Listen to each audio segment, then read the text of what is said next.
We're joined now from Boston by John Park. He is the director of the Korea Working Group at Harvard's Kennedy School of Government. Thanks so much for joining us. There's a report out in the Washington Post that the DPRK is reaching out to Republican analysts to better understand Donald Trump's conflicting messages.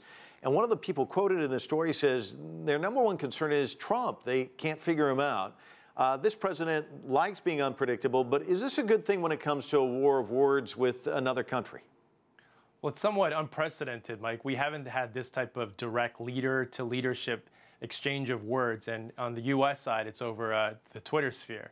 So in that respect, when you have that kind of rapid turnaround in terms of a statement, a reaction, another statement, it is leaving a lot of the analysts scrambling to see if it's connected to some kind of policy or if it's a one-off.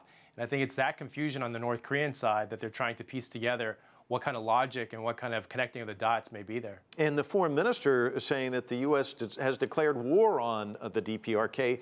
Is that a ploy, or does this point to this story that they really simply can't figure out what's coming out? I mean, there's different messages, a lot of conflicting messages. Well, I think what we heard from Foreign Minister Young-ho was this paraphrasing of what President Trump had tweeted and interpreting that as a declaration of war on North Korea.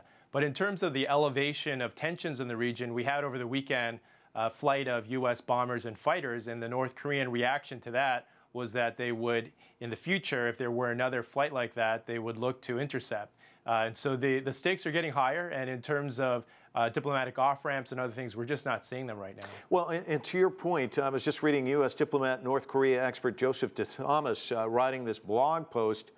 Trump's comments may have closed any remaining doors to a quick diplomatic resolution to the standoff. Do you think that's accurate?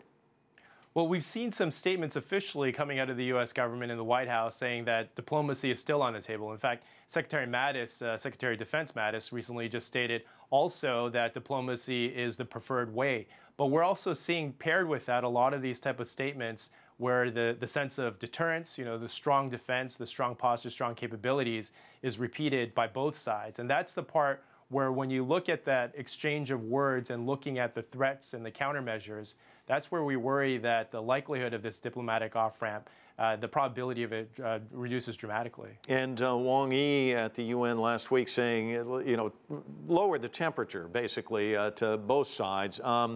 Talk to me about China's role in trying to diffuse this. We know that President Xi's spoken to President Trump a lot. He's also spoken to other leaders. China trying to intervene in this role. Obviously, they've got a lot at stake here. This is a neighboring country.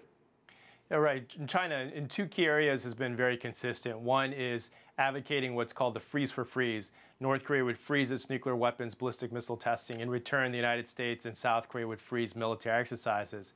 The second area, China has been fairly consistent now in implementing UN Security Council resolutions.